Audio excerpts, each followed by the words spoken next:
గౌరవనీయులైన ఉపాధ్యాయులు, ప్రియమైన స్నేహితులు మరియు గౌరవనీయ అతిథులు అందరికీ నమస్కారం.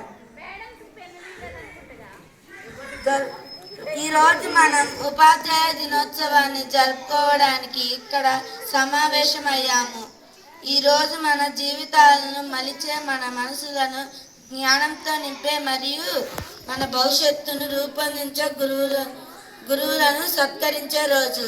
భారతదేశంలో ఉపాధ్యాయ దినోత్సవాన్ని డాక్టర్ సర్వేపల్లి రాధాకృష్ణన్ ఒక గొప్ప తత్వవేత్త, ఉపాధ్యాయుడు మరియు మన దేశ 2వ రాష్ట్రపతి జన్మదినాన్ని సూచిస్తూ సెప్టెంబర్ 5వ తేదీన జరుపుకుంటాము.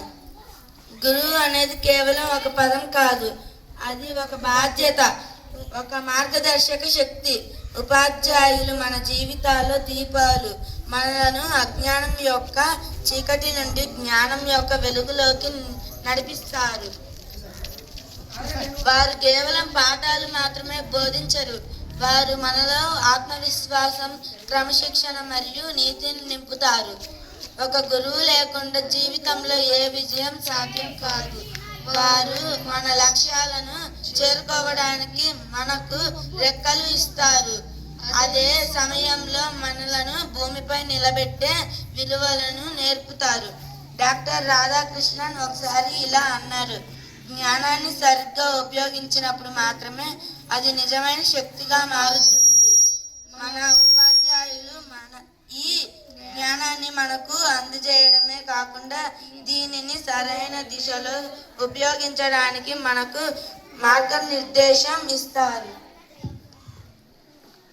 వారు ఓపిక, త్యాగం మరియు అంకిత భావంతో మనలను సమాజంలో బాధ్యతాయుతమైన పౌరులుగా తీర్చిదిద్దుతారు. ఈరోజు మన గురువులందరికీ మన హృదయపూర్వక కృతజ్ఞతలు తెలియజేద్దాం. వారి అవిశ్రాంత కృషి, ప్రోత్సాహం మరియు మార్గదర్శకత్వం కోసం వారికి ధన్యవాదాలు చెబుదాం. వారి బోధనలు గౌరవిస్తూ, వారు నేర్పిన విలువలను అనుసరిస్తూ మన జీవితాల్లో ముందుకు సాగుదాం. చివరిగా మన గురువులందరికీ మరొకసారి ఉపాధ్యాయ దినోత్సవ శుభాకాంక్షలు. మీరు మా జీవితాల్లో నిజమైన స్ఫూర్తి, మీ అమూల్యమైన బోధనలు మరియు మార్గదర్శకత్వం కోసం మేము ఎల్లప్పుడూ కృతజ్ఞతలమై ఉంటాము. ధన్యవాదాలు. జై హింద్.